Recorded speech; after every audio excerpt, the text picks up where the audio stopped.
আসসালামু আলাইকুম রহমতুল্লাহি ওয়া বারাকাতুহু।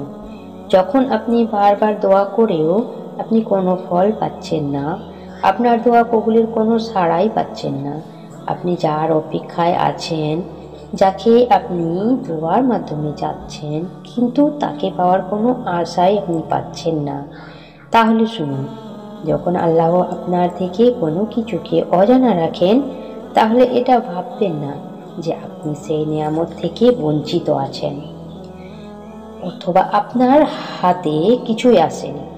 মানুষের জ্ঞান এতই কম যে সে এটা জানতেই পারে না যে তার জীবনের অন্ধকারে কি লুকিয়ে আছে।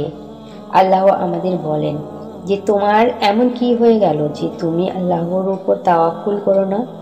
এটা মনে রাখবেন, সকল চাওয়া পাওয়ার চাবিকাঠি আল্লাহর কাছে।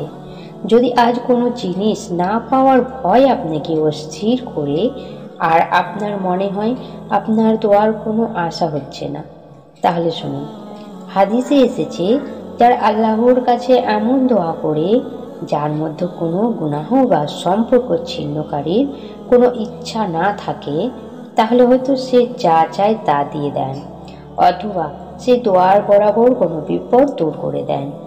জানেন কি দোয়ার রাস্তায় কেন বাধা আসে? ওয়াসিফ আলী ওয়াসিফ বলেছেন, তুমি কখনো কারো জীবনে সেই ভুল হয়ে যেও না যার বিনিময়ে তুমি নীরবতা ও বরদোয়া পাও। এই নীরবতাই তোমার কাজে বাধা সৃষ্টি করে। রসুল সাল্লাল্লাহু আলাইহি সাল্লাম বলেছেন যে যে ব্যক্তি চায় যে আল্লাহ তার চাওয়া পূরণ করে দেয়, তাহলে সে যেন আল্লাহকে ভয় পায় ও ভালো কাজ করে। কোনো একজন জিজ্ঞাসা করেছিল যে কিভাবে বুঝবো যে যে দোয়াগুলো আমি বরাবর চাই তা কবুল হবে কিনা, তার ইশারা কি? তো শুনুন, যতটা তুমি আল্লাহর উপর রাজি হও ততটাই তিনি আপনার উপর রাজি হন। যদি আপনি মনের ভিতরে অভিযোগ রেখে আপনার ভাগ্যকে প্রশ্ন করতে থাকেন, তাহলে আল্লাহ তার প্রতি এত নারাজ হন যে তার সব দোয়া কবুলে বাধা আসতে থাকে। জানেন কি আপনার উপর শয়তানের প্রথম আক্রমণ কি?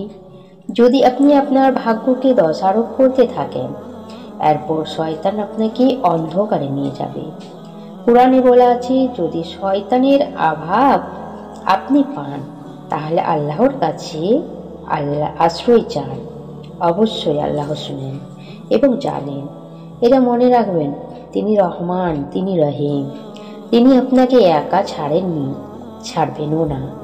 যদি আপনার মনে হয় যে কবুলিয়তের রাস্তা কঠিন হয়ে যাচ্ছে আর কিছু হাসিল করা অসম্ভব হয়ে যাচ্ছে, তাহলে জেনে রাখুন যে এই মুশকিল সময় আল্লাহর তরফ থেকে ইশারা যা আপনাকে সহজ পথে নিয়ে যেতে চাচ্ছে।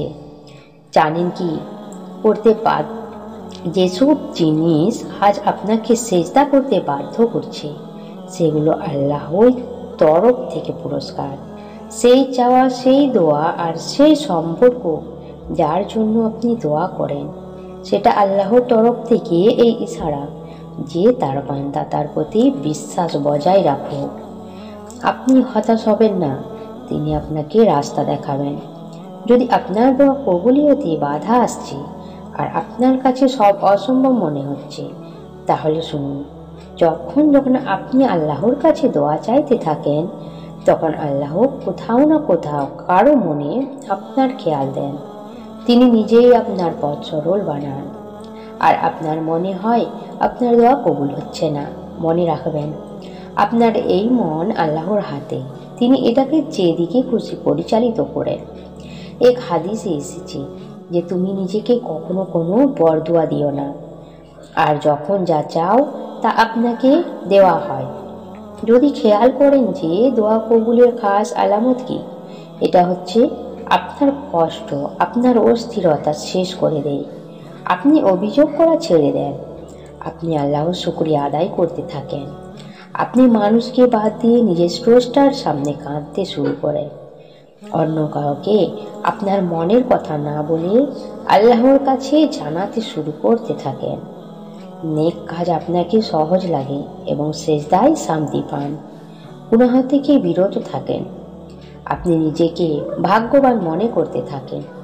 জেনে রাখুন, যখন শুধু আপনার দোয়াই কবুল হয় না, বরং আল্লাহর বারগায় আপনাকে কবুল করিয়ে নেন, দেখবেন একদিন আপনার কাছে সব থাকবে যেটা আপনি চেয়েছিলেন এবং অনেক সবর করেছেন, রাতের পর রাত জেগে কান্না করে যে দোয়াটা চেয়েছিলেন, ইনশাল্লাহ সেই দোয়া আপনার কবুল হবে। আল্লাহ খুব শীঘ্রই তা কবুল করে নেবেন, যার জন্য আপনি আশা রাখেন। খুব শীঘ্রই তিনি আপনার দোয়ায় পূর্ণ বলবেন, ইনশাল্লাহ।